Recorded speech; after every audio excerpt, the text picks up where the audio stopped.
안녕하세요. 오랜만에 리뷰를 해드리네요. 오늘 제가 리뷰해볼 제품은 파파레서피라는 브랜드에서 나온 가지 클리어링 머디크림 마스크예요.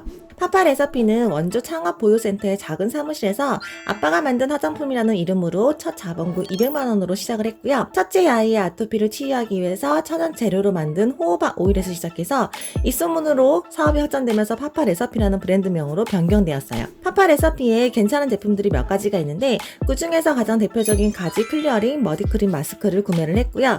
뷰티 어워드 5관왕 2년 연속 워시 오브페 부문 수상하면서 인기가 더 많아진 제품입니다. 그런 성분표를 한번 살펴볼게요. 기존 리뷰에서는 전 성분에 대해서 설명을 다 해왔다면 오늘부터는 핵심 성분에 대해서만 집중적으로 설명을 해보려고 해요. 파파레서피 홈페이지에 나와 있는 메인 성분은 총 4가지고요. 여기에 제가 더 얘기하고 싶은 성분 한 가지만 더 얘기해서 짧고 굵게 얘기할 거니까 집중해주세요. 총 34가지의 성분 중 제품의 이름에 걸맞게 가지 열매 추출물이 66% 함유되어서 가장 메인 성분인데, 그럼 가지는 피부에 어떤 영향을 주길래 이렇게 많은 함량을 넣었을까요? 중국의 비인 양귀비는 가지를 이용해서 미모를 유지했다는 얘기도 있는데요. 가지에는 트러블 피부에 탁월한 루페올이 함유되어 있어요. 서울대 연구팀이 가지에 있는 루페올이라는 성분을 추출해서 여드름 환자 얼굴에 하루에 2번씩 한 달간 발라봤는데 여드름이 줄어드는 효과가 나타났다고 해요. 여드름을 일으키는 피지 분비, 모공 막힘, 세균 번식, 염증 이 4가지 반응 모두 절반 이상 줄어들게 하는데 도움이 되는데요.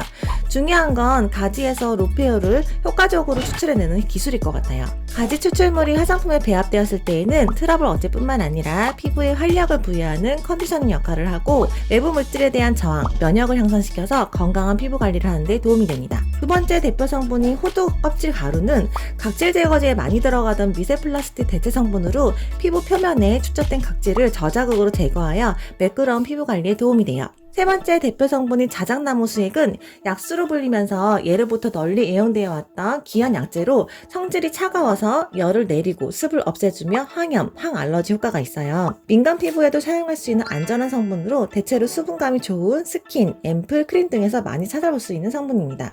네 번째 대표 성분인 치아씨 추출물은 다양한 영양분과 오메가가 함유되어 있고 무게 10배의 물을 흡수할 수 있어서 포만감을 줘요. 그래서 다이어트 식품으로도 많이 활용을 되는데요. 화장품에 배합되었을 때에는 민감하고 건조한 피부와 문제성 피부 케어에 도움을 줍니다. 그리고 나머지 성분들 중 얼핏 보면 알코올 성분이 4가지가 들어가 있어서 혹시 이게 자극적인 게 아닐까 생각이 들 수 있는데, 이 제품에 들어간 알코올 4가지는 모두 지방족 알코올이라서 매끄러운 피부결과 보습에 도움이 돼요. 자, 그럼 제품을 한번 살펴볼게요. 가지 추출물이 메인인 만큼 용기 색상도 연보라색의 튜브 형태고요. 안에 내용물을 살펴보면 더욱더 가지색에 가까운 보라색을 띠고 있어요.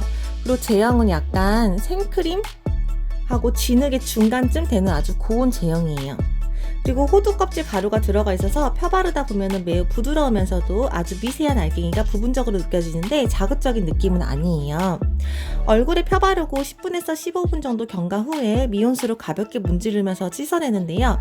문지를 때 좀 예민한 눈가라든지 입가 같은 데는 좀 빼고 T존 부위나 피지가 많은 부위 위주로 이렇게 가볍게 롤링을 하면서 닦아내면 돼요. 하지만 초초초 민감이라면은 롤링하지 않고 그냥 뒀다가 그냥 가볍게 씻어내기만 하셔도 될 것 같아요. 저 같은 경우에는 입가 빼고 코 주변이랑 그 다음에 볼 앞부분만 이런 식으로 가볍게 문지르다가 닦아내거든요. 팩하고 있는 내내 약간의 쿨링감이 느껴지고요. 머드 타입 마스크인데도 불구하고 10분이 지나도 굳지 않고 여전히 촉촉해서 굳으면서 얼굴 당김 현상이 있는 그 팩들에 비해서는 부드럽고 개운했어요. 그래서 물로도 쉽게 닦이는데요. 그래서 제가 좀 대강 이렇게 닦았더니 세안후에 토너를 화장솜에 묻혀서 닦아보니까 보라색이 살짝 묻어날 때가 있더라고요. 천연 연료가 들어가서 그런 거니 안심해도 된다고는 하지만 그래도 이왕이면 처음부터 미온수로 꼼꼼하게 닦아내는 게 가장 좋을 것 같아요. 사용 후 느낌은 다른 분들 후기처럼 각질 제거나 트러블 완화가 눈에 띄게 좋아지는 건 아니었지만 어느 정도 피부가 청소된 느낌이 있더라고요. 각질 정돈도 가볍게 돼서 그런가 살짝 맑아진 느낌도 있고요. 자극 없이 이 정도면 저는 괜찮았던 것 같아요. 피부 타입에 따라서 방치 시간이나 롤링 시간, 사용 간격 등을 조절해서 사용하시면 좋을 것 같고요. 지금 손등에 발랐는데도 여전히 쿨링감이 살짝 느껴지거든요. 이 쿨링감이 얼굴에 발랐을 때는 조금 더 느껴지더라고요. 마지막으로 바우만 스킨 테스트장 이 제품의 가장 1차적으로 적합한 피부 타입으로는 ORNT, 지성, 저항성, 비색소성, 탄력성이에요.